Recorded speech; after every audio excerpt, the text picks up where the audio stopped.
Hi there, everybody. This is PonyToast from Ponyville Live. I'm here with Rebecca Shoichet, and we're going to be talking a little bit about her work in the industry, and all sorts of different things. How are you doing today, Rebecca? I'm doing fantastic. Thank you.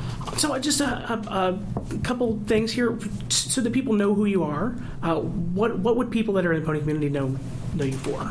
Well, every time you see the show My Little Pony and the intro song comes on, that's my voice.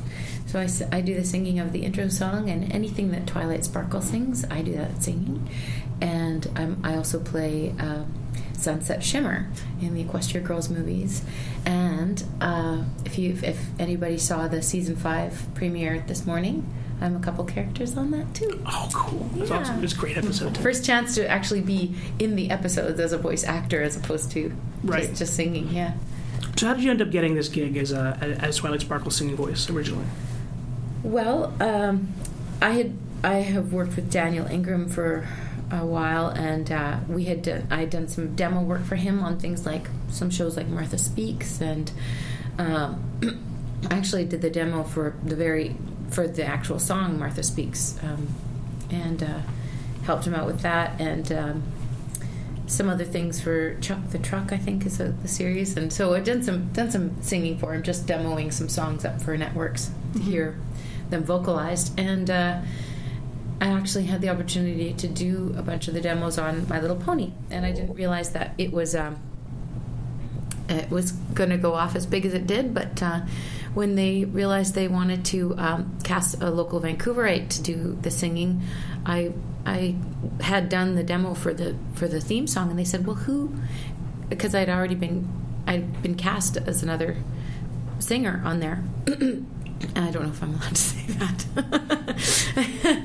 Anyways, they wanted to cast a local singer for Twilight, and so they said, "Well, who did the demo? Because she sounds just like Tara."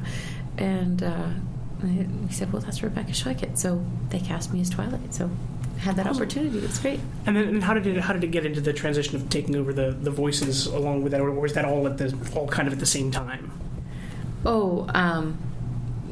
Sorry, I don't understand. As far as going from doing the singing voice into doing Sunset Shimmer, all that kind of... Oh, I auditioned for Sunset Shimmer. Okay. And pretty much any character that comes up in the show, people audition for. Okay. Sometimes the smaller roles are auditioned on the day of, and people just... sometimes people in the room or in the cast already get those parts. But I submitted an audition for it and got brought in for a callback, and I got the part. It was great.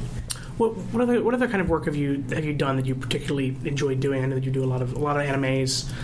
Did you have any particular favorite characters that you have or that you do? Well, I recently released was a show called Maya the Bee. That's pretty cute. That Andrea Libman actually plays Maya, and I play her, the Maya's best friend Willie the bee. So it's a little boy voice, and it's kind of fun and cute and lighthearted and gentle. Good for the preschoolers, and I get to play a lazy, hungry bee. He's always hungry and always tired.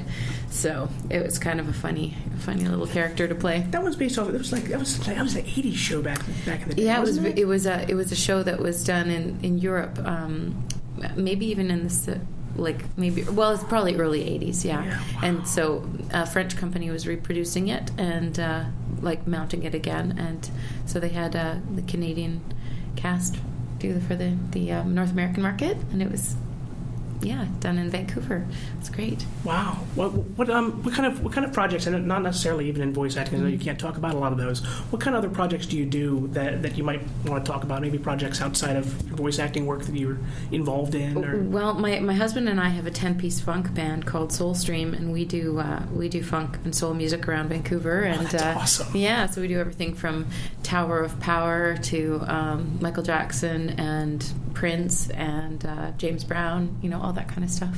So wow. Yeah. That's awesome. So that kind of stuff, and then I also sing in another band called Side One, and we do some more cover material and do corporate events and weddings and things like that. So I love to perform. It's it's in my blood to be. I've been doing it since I was a kid, and I just love to get on stage and entertain people because it makes people feel good, gets people dancing, and I love music.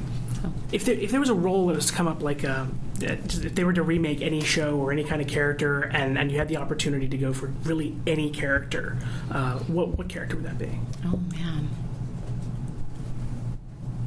Oh, I guess it would be. It would be really amazing. Would be like something like Gem in the Holograms or something like that. That would be so awesome. I recently saw a comic where they've restructured it and put it out, and it looks amazing. Is it IDW the comics? Yeah, it was an IDW, and I was like, oh my gosh, if they're casting that show, I would love to play Gem. That would be fun. I don't know. That's just one of those. She's like a little mini pop star, and not mini pop star. She's mega pop star or whatever in their world. But it would be fun to do something like that, or She-Ra or something like that. Something powerful. Princess of Power. Pretty rockin'. What were some of your earlier works that you did, and how do you think you've changed from then to now? As far as voiceover goes? As far as voiceover or singing either. Well, I haven't been in voiceover really that long. I did start with a lot of anime because I sort of, when I stepped into the voiceover world, I had a window into doing some ADR work, so I got a lot of redubbing for Japanese animation and things like that. Mm-hmm. And I think I've probably just grown in a lot of ways as far as learning techniques and learning from other voice actors that I've worked amongst. When you're doing ADR, you're working usually by yourself, unless you're in what's called a walla session, where you do group voices. And so when you're working with actors doing walla, it's super fun, but you don't get to watch them as individuals because you're generally working all at the same time, overlapping layers of dialogue and things like that to get crowd sounds, or zombie moaning, or fish swimming in water. What do fish sound like? Like your interruption, like you're okay right now. You're a group of kids in the park. Go, and so that's fun. But and you use your improving skills from acting classes and stuff to get through those types of sessions. But now that I've been doing prelay, I think so over time I've gotten more prelay work, which is where you're all standing in a circle and acting with other actors, and you get to really witness a lot of genius and just learn from different people and how they approach their voice acting. It's really exciting. Yeah. Cool. I guess kind of last question is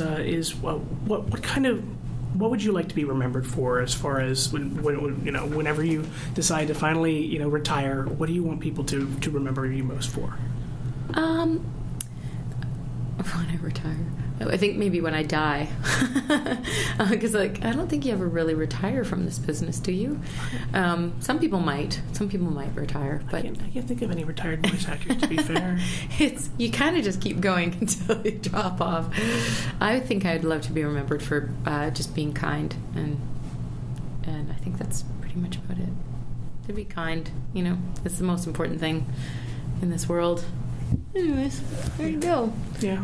I really appreciate your time. Thanks for coming over here. It was a pleasure. Thank you very much for having me. So, once again, thanks, Rebecca. This is PonyToast from Ponyville Live. Make sure to keep on listening in, and we'll have all sorts of interviews right here from BABSCon at the Hyatt Regency SFO in San Francisco. Come and see us.